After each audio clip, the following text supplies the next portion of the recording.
दिलीप कुमार साहब के जाने से सिनेमा और अभिनय की दुनिया में एक युग की, एक सदी की समाप्ति हो गई। बल्कि मैं तो ये कहूँगा कि अभिनय सम्राट के निधन से शायद देश का अभिनय अनाथ हो गया।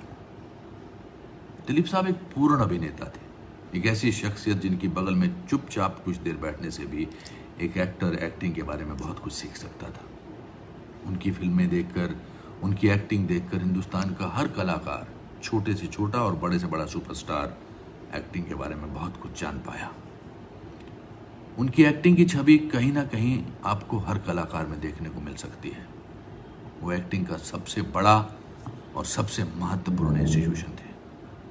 उनके जैसा पूर्ण कलाकार न कभी आया है, न कभी आएगा और न कभी आया था। On A personal note, I lost a mentor, a friend, a guide and an acting Guru.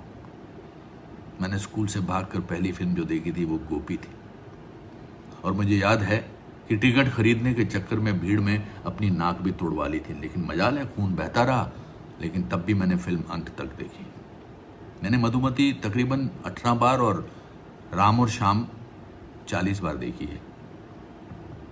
Film Karma के सेट पर जब उनसे पहली बार मुलाकात हुई तो मैं तकरीबन 1 घंटे तक उनको ताकता रहा, यहाँ तक कि सुभाष घई साहब मुझे किनारे पर ले गए और बोले कि भाई तू मेरी फिल्म का विलन है, ये दिलीप साहब को ऐसे प्यार से घूरते रहोगे तो मुश्किल हो जाएगी।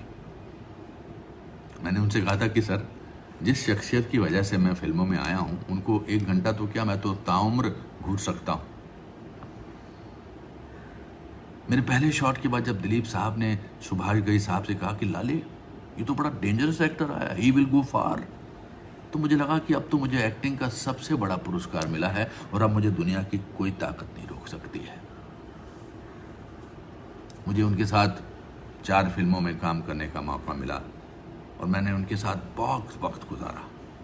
मैं उनसे इतने सवाल करता था, दिलीप साहब अपनी उस फिल्म में कैसे एक्टिंग की, उसमें कैसे हंसाया, उसमें कैसे रुलाया, कि एक दिन वो हंसकर बोले और शायद तंग आकर भी, या तू बंदा है या बंदर। दिलीप साहब,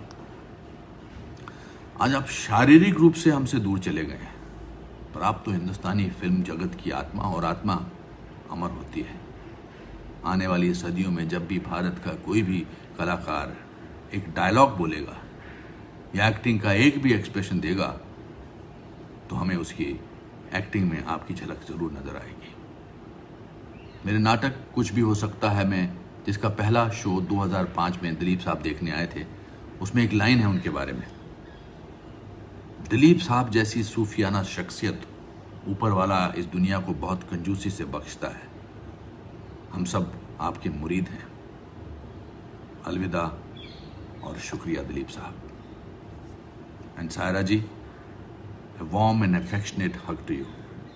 Nation is with you in this grief and in your sense of loss.